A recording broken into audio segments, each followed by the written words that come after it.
637 عیسوی قادسیہ کی فتح کے بعد سیدنا عمر رضی اللہ عنہ نے سالار اعلیٰ حضرت سعد بن ابی وقاص رضی اللہ عنہ کو پیغام بھیجا۔ اس میں آگے بڑھ کر عراق کے آخری قلعے مدائن کی طرف پیش قدمی کرنے کی ہدایت تھی۔ سیدنا سعد رضی اللہ عنہ نے مجاہدین اسلام کو باقاعدہ دستوں میں منظم کر کے ان کے کمانڈرز متعین فرما دیے۔ سب نے مختلف راستوں سے گزرتے ہوئے مدائن پہنچنا تھا۔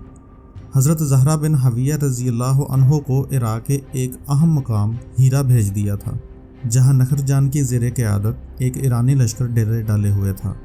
نخر جان تیزی سے پسپا ہوا اور لشکر اسلام ہیرا پہنچ گیا۔ 2 اور سالاروں کو دوسرے راستوں سے آگے بھیجا تھا۔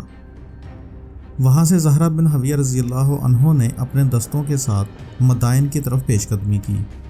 زہرہ رضی اللہ عنہ کے دستوں کی کم تعداد کو دیکھ کر فارسی مقابلے پر اتر آئے۔ مجاہدین نے آمنے سامنے کی لڑائی کی بجائے اس طرح حملے کیے کہ پہلوؤں سے حملے کرتے اور آگے نکل جاتے۔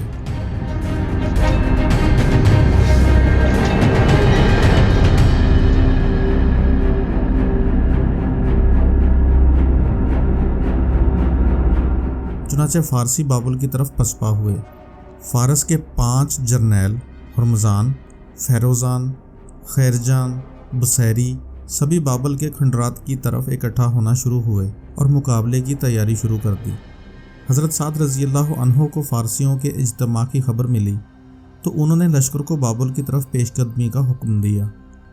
ان کے ساتھ مجاہدین کے کچھ دستے تھے۔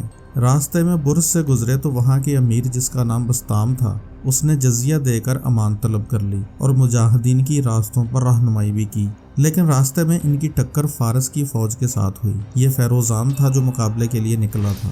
سیدنا سعد رضی اللہ عنہ نے فارسی فوج کو بکھیر دیا۔ فیروزان پسپا ہوا اور نہاوند کی طرف بھاگ نکلا۔ اس کی فوج نے ہتھیار ڈال دیے۔ وہاں سے سعد رضی اللہ عنہ نے کوچ کیا۔ دوسری طرف زہرہ رضی اللہ عنہ ایک اور سمت سے پیش قدمی کر رہے تھے۔ ان کے راستے میں ایک مقام کوسا آیا۔ جاسوسوں نے اطلاع دی کہ وہاں فارسی دستے موجود ہیں جن کا سالار شہریار نام کا پہلوان نما جرنیل ہے۔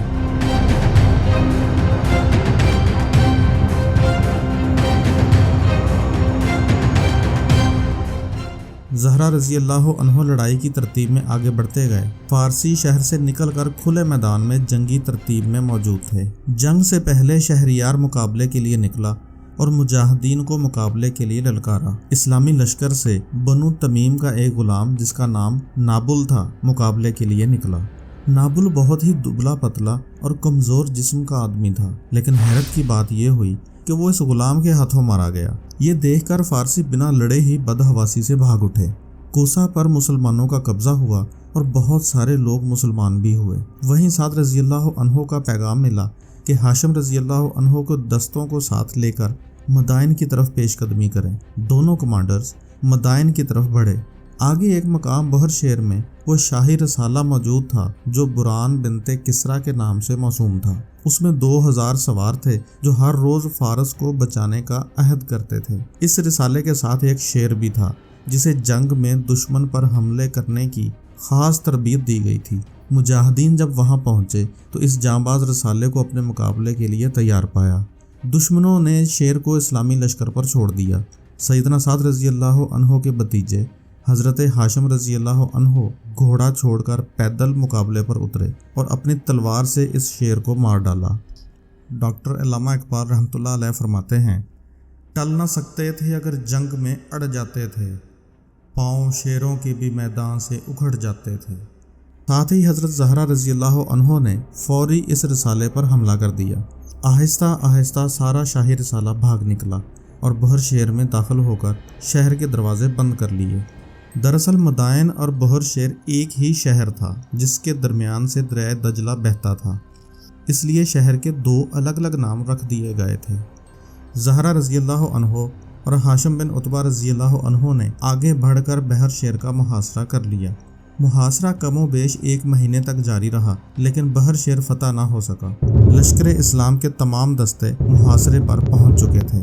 سیدنا سعد رضی اللہ عنہ نے پتھر پھینکنے والی منجنیقیں تیار کروائیں जो दरमियाने साइज के पत्थर फेंक सकती थीं। मुसलमानों ने किले की दीवारों पर पत्थर फेंकने शुरू कर दिए। अगले दिन ही फारसी सवार किले के दरवाजों से निकले और उस जगह हमला कर दिया जहां मंजनेके नस्ब थीं। हमला अचानक था। काका रज़ियल्लाहु अन्हु, हाशिम रज़ियल्लाहु अन्हु, हज़रत शर्जील और आसिम रज़ियल्लाहु अन्हु जैसे सालारों की मौजूदगी में मुसलमानों ने प्यादा ही उनका मुकाबला किया। फारसियों के सवार घेरा मुकम्मल होने से पहले निकल गए और जो घेरे में आ गए वो वापस ना जा सके।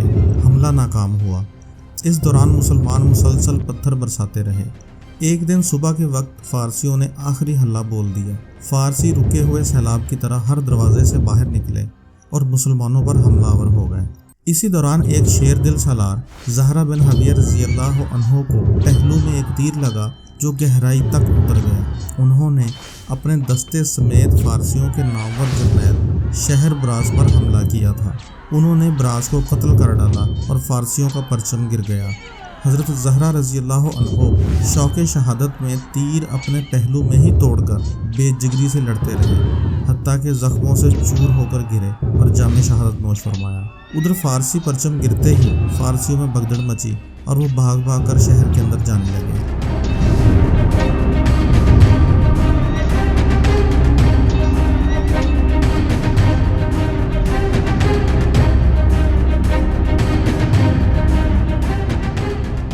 यज़्दगर्द का ये हमला भी नाकाम हो चुका था, लेकिन अब बहर शेर को मुसलमानों से बचाना नामुमकिन हो गया था।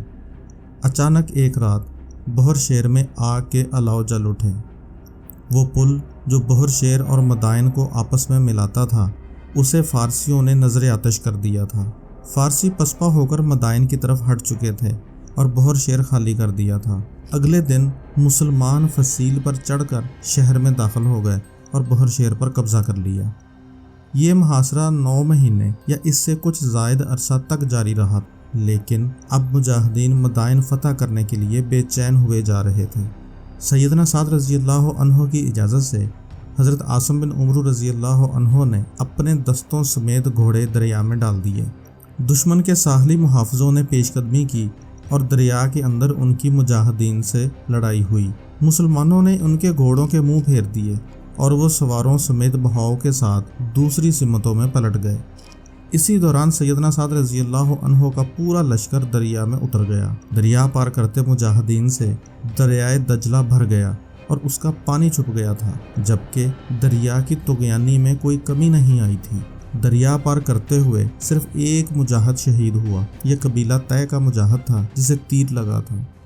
डॉक्टर अल्लामा इकबाल रहमतुल्लाह अलैह फरमाते हैं, थे हम ही एक तेरे मार का आराओं में, खुशकियों में कभी लड़ते कभी दरियाओं में, दश्त तो दश्त हैं दरिया भी न छोड़े हमने, बहरे जुल्मात में दौड़ा दिए घोड़े हमने।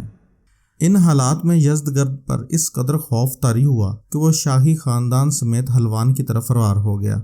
मुसलमानों ने इस तरह दरिया पार किया कि फ़ारसियों को तवक्को न थी, इसलिए वो भागते हुए अपना सब कुछ वहीं छोड़ गए। इस्लामी लश्कर खाली गलियों और बाज़ारों में पेशकदमी करता हुआ कसरे उबैस पहुंचा। वहीं ईवान कसरा था जिसके बारे में हमारे प्यारे नबी अकरम सल्लल्लाहु अलैहि वसल्लम ने ग़ज़वा खंदक में फ़तह होने की खबर दी थी। सैयदना साद रज़ियल्लाहु अन्हु नहीं चाहते थे कि कसरे उबैस बर्बाद किया जाए, लिहाजा उन्होंने महसूरीन को 3 दिन की मोहलत दी, हत्ता कि वो अदाए जजिया पर रजामंद हो गए।